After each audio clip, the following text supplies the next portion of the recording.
Hello' বন্ধুসকল, নমস্কাৰ। জয় হিন্দ, জয় আই অসম। মই ইব্ৰাহিম আনচাৰী আৰু আপোনালোকে চাইছে আনচাৰী ইউটিউব চেনেল। তো বন্ধুসকল, ফাইনেলি অসম পুলিচৰ ৰিটেন এক্সামৰ বাবে এডমিট কাৰ্ড আহি গৈছে, আমাৰ SI যিটো হয়। তো ইয়াতে আপোনালোকে যিকোনো এটা ব্ৰাউজাৰ অ'পেন কৰিব। অ'পেন কৰাৰ পিছতে আপোনালোকে ইয়াতে অসমকেৰিয়াৰ.com বুলি চাৰ্চ কৰিব। চাৰ্চ কৰাৰ পিছতে আপোনালোকক ওচৰত এনেকুৱা এটা পেজ খোল খাব। আপোনালোকে ইয়াতে ক্লিক কৰিব। ক্লিক কৰাৰ পিছতে আৰু এটা নতুন পেজ খোল খাব।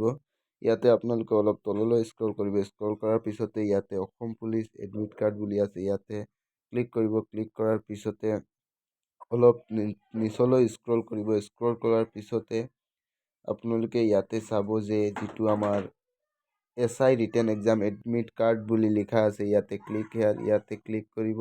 ক্লিক কৰাৰ পিছতে আপোনালোকে ইয়াতে এপ্লিকেশ্যন নাম্বাৰ, কেণ্ডিডেট নেম আৰু ডেট অফ বাৰ্থটো মাৰাৰ পিছতে আৰু এটা কেপচা কোড আহিব। কেপচা কোডটো মাৰিলে আপোনালোকৰ এডমিট কাৰ্ডটো ডাউনলোড হৈ যাব। তো বন্ধুসকল, আপোনালোকে ভালদৰে পঢ়ক, কাৰণ হাতত আৰু সময়টো খুব কম আছে। তো আপোনালোকে ভালদৰে GK আৰু যিটো কাৰেণ্ট এফেয়াৰ্ছ হয় অলপ ধ্যান দিয়ক তাতকৈ, কাৰণ GK জেনাৰেল নলেজৰ পৰা বহুত কুৱেশ্যন আহে। তো ভালদৰে পঢ়ক। তো বন্ধুসকল, আজিৰ ভিডিঅ'টো ইমানেই। তো আপোনালোকে যোনে যোনে মই ইউটিউব চেনেলত প্ৰথমবাৰৰ কাৰণে আহিছে, তো চেনেলটো ছাবস্ক্ৰাইব কৰি আপোনালোকে আপোনাৰ বন্ধুসকলৰ লগত শ্বেয়াৰ কৰিব। তো আজিৰ ভিডিঅ'টো ইমানেই। জয় হিন্দ, জয় আই অসম।